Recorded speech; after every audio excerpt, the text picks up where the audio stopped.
Hello my dear students, आप सभी का स्वागत है मेरे चैनल बी स्मार्टी में और लाइव प्रोसेस पार्ट 3 में। तो पिछले वीडियो में हमने देखा कि किस तरीके से हमने फोटोसिंथेसिस के एक्सपेरिमेंट को कंडक्ट किया। तो आज के इस वीडियो में सबसे पहले तो मैं आपको ये बताने जा रहा हूँ कि कितने ऐसी चीज़ें होती हैं जो फोटोसिंथेसिस करने के लिए बहुत ज़्यादा इंपॉर्टेंट होती है। सबसे पहले हो गया सनलाइट, जो चाहिए ही चाहिए। क्लोरोफिल, ये तो होता ही है। Third, carbon dioxide and fourth, water.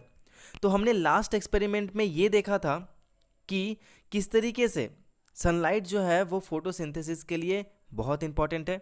और इस वीडियो में हम दो और एक्सपेरिमेंट करेंगे जिसमें हम ये देखेंगे कि क्लोरोफिल और CO2 यानी कार्बन डाइऑक्साइड वो फोटोसिंथेसिस के लिए कितना ज़्यादा इंपॉर्टेंट है। तो सबसे पहले मैंने आपको पिछली वीडियो में बताया था ना कि वेरिएटेड लिप्स के बारे में। वेरिएटेड लिप्स ऐसे लिप्स होते हैं जिनमें पूरा लिप जो होता है वो कलरफुल नहीं होता। उसके कुछ पार्ट जो होते हैं वो ग्रीन होते हैं और कुछ पार्ट जो है वो चाहे तो येलोइश होते हैं या फिर वाइटिश होते हैं। तो क्या वैसे प्लांट जो है वो फोटोसिंथेसिस करते हैं? तो इसके लिए सेम हम वही प्रोसेस दोहराएंगे जो हमने पिछले बार लिया था। हम एक पॉटेड प्लांट को लेंगे, उसके बाद उसको हम क्या करेंगे, 3 दिनों तक एक डार्क रूम में रख देंगे, जिससे क्या होगा कि उसके अंदर जितने स्टार्च है वो सारे ख़त्म हो जाएंगे। उसके बाद हम क्या करेंगे, उसी लीफ के साथ उस प्लांट को हम फिर से सनलाइट में छोड़ देंगे, जिससे क्या होगा कि फोटोसिंथेसिस वो वापस से करेगा, स्टार्च का फॉर्मेशन करेगा। फिर हम उस लीफ को लेकर उसको सबसे पहले बॉईल करेंगे। फिर बॉईल करने के बाद हम उस लीफ को क्या करेंगे, अल्कोहल वाले सॉल्यूशन में डुबा देंगे। ध्यान रखना कि वो अल्कोहल 90% होना चाहिए। इससे क्या होगा कि उसके अंदर जितनी भी क्लोरोफिल होंगी उस क्लोरोफिल को वो रिमूव कर देगा। तो अब वो डीकलराइज्ड हो चुका है। तो अब हमारी बारी है कि हम उसमें क्या करेंगे, आयोडीन सॉल्यूशन डालेंगे। तो जब हम आयोडीन सॉल्यूशन डालेंगे ना, तो हम ये देखेंगे कि जिस जिस पार्ट में वो ग्रीन पार्ट था वही पार्ट में सिर्फ स्टार्च का फॉर्मेशन हुआ है और बाकी जो पार्ट है वो बिल्कुल भी ब्लू ब्लैक नहीं हुआ। डैट मीन्स कि वो जगह फोटोसिंथेसिस नहीं किया। तो इससे ये तो क्लियर हो गया कि फोटोसिंथेसिस करने के लिए क्लोरोफिल का होना बहुत ज़रूरी है। और किसी प्लांट का लीफ में जितने पार्ट में क्लोरोफिल मौजूद होता है उतना ही पार्ट जो है वो फोटोसिंथेसिस में पार्ट लेता है। ठीक है। तो अब हमारा दूसरा एक्सपेरिमेंट जो है वो ये शो करेगा कि क्या कार्बन डाइऑक्साइड गैस जो है वो फोटोसिंथेसिस करने के लिए इंपॉर्टेंट है या नहीं है। तो सेम हम क्या करेंगे, इसमें हम 2 पॉटेड प्लांट्स लेंगे और उन 2 पॉटेड प्लांट्स को एक जार में रख देंगे।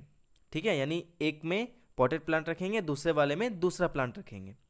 एक में हम क्या करेंगे, पोटेशियम हाइड्रोक्साइड के कुछ क्रिस्टल को हम एक कटोरी में रख देंगे वहाँ पे।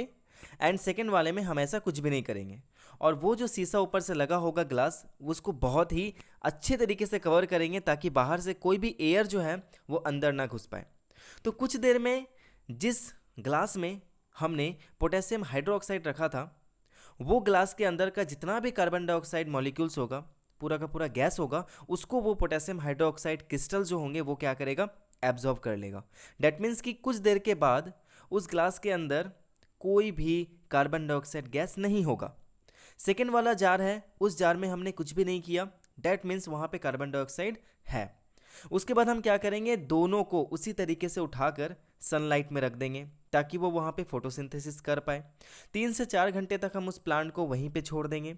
उसके बाद जब उसको हम वापस लाएंगे और उसके लीफ को सेम प्रोसेस के थ्रू हम डीकलराइज्ड कर देंगे और उसके बाद जब हम उसमें आयोडीन सॉल्यूशन डालेंगे तो हमें ये पता चलेगा, हम ये ऑब्जर्व करेंगे स्टूडेंट्स कि जिस प्लांट के पास हमने पोटेशियम हाइड्रोक्साइड के क्रिस्टल्स रखे थे, जिसने क्या किया, उस पूरे के पूरे वेसल के अंदर से कार्बन डाइऑक्साइड गैस को रिमूव कर दिया, एब्जॉर्ब कर लिया, वो प्लांट का लीफ जो है वो ब्लू ब्लैक नहीं होगा।